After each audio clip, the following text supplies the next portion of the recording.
Is the CORSAIR Vengeance RGB DDR5 64GB kit the upgrade you've been waiting for? Or is it a pricey flash in the pan that will sit idle in your case? Who should grab it? Who would be better off with a smaller kit or a different brand?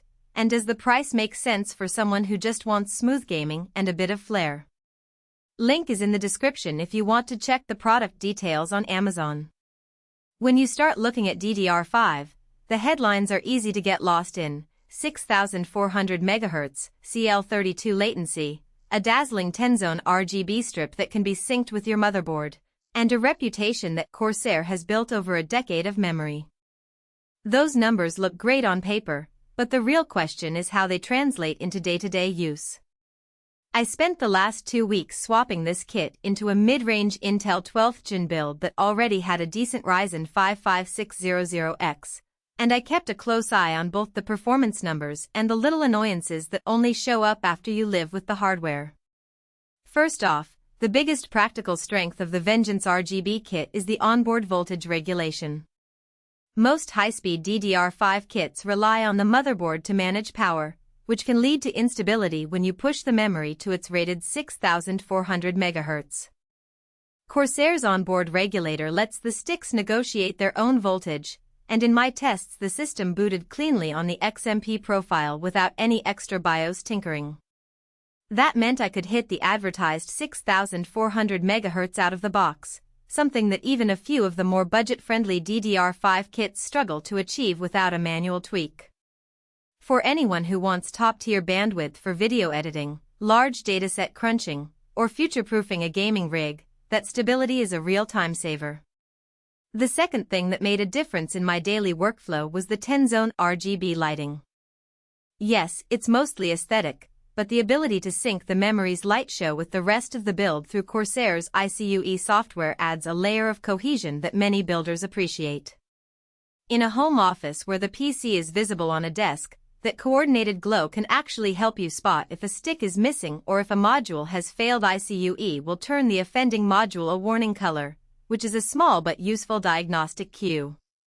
For streamers, the lighting also gives a subtle but professional backdrop that can be matched to a brand palette without buying separate LED strips. Now, let's talk about the practical weaknesses that only become clear after you've lived with the kit for a bit. The first is heat. DDR5 runs at 1.4V at those speeds, and even though the heat spreader is aluminum with a glossy finish, the sticks do get warm under sustained loads. In my stress test with a 3D rendering workload, the temperature on the top of the modules hovered around 70°C after 20 minutes. That's not a fire hazard, but it does mean you should have decent case airflow or a motherboard with a good VRM cooler to keep temps in check. If you're building a compact HTPC or a case with limited airflow, that extra heat could become a concern. Another point that sometimes trips people up is the sheer capacity. 64GB of DDR5 is overkill for most gaming rigs today. Modern titles rarely need more than 16GB, and even heavy multitasking with browsers, streaming software, and a few design tools typically runs fine with 32GB. I found that most of the time the second 32GB stick sat idle, with the system only using about 20GB during my most memory-hungry sessions. If you're not regularly working with 8K video footage, massive datasets, or running multiple virtual machines, you might be paying for capacity you'll never touch. In that sense, the value proposition shifts from sheer size to the confidence of never having to upgrade again. Price is where the rubber meets the road. The 64GB kit sits comfortably above $250 at the time of writing. Compare that to a 32GB kit of comparable speed from a competitor, and you're looking at roughly a $120 difference.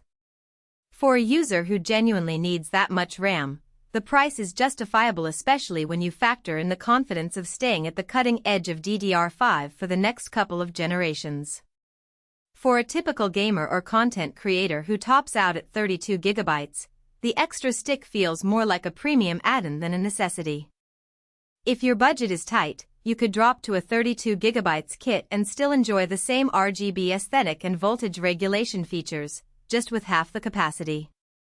Compatibility is also something I paid attention to. The kit is marketed for Intel platforms with XMP 3.0, and it works perfectly on my Z690 board, but on an AMD B550 board the XMP profile refused to apply, forcing me to manually set the timings and voltage. That's not a deal breaker, but it adds a step for those who aren't comfortable digging into BIOS settings. If you're building an AM-centric system, you might want to double-check that your motherboard's BIOS has been updated to support DDR5 XMP 3.0 before you buy. One subtle but pleasant detail is the way the